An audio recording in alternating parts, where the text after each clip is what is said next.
জীৱন মানে মাত্ৰ হাঁহি নহয়, ইয়াত আছে দুখৰো এখন গোপন অধ্যায়। জীৱন মানে মাত্ৰ হাঁহি নহয়,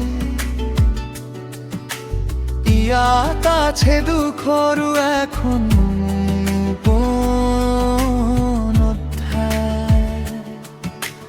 কেতিয়াবা মানুহে নিজেই নিজক হেৰুৱাই পেলায় আৰু বিচাৰি ফুৰে নিজৰে ছায়াত সঁচা চিনাকি ঠাই। সপোনবোৰে শিকোৱাই উৰি যাবলৈ, বাস্তৰে শিকুৰাই কেনেকৈ মাটিত সিয়ে দিবলৈ।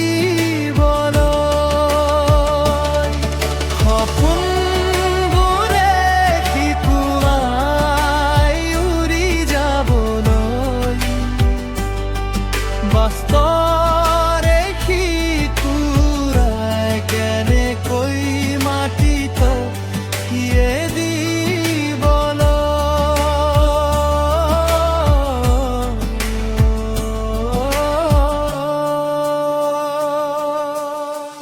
সময়ত সকলোৱে এৰি যায় তোমাক, সেই সময়তেই জীৱনে সঁচা শিক্ষা দিয়ে তোমাক। জীৱনৰ পথত বহু বাধা আহে, কিন্তু সাহসেৰে আগবাঢ়ে দে সকলো সহজে লাগে। শেষত মাথো এটা কথা বুজি পোৱা যায়, জীৱনটো যথ আৰু তুমি তাৰ সাহসী খনিনিক হৈ ৰবা সদায়।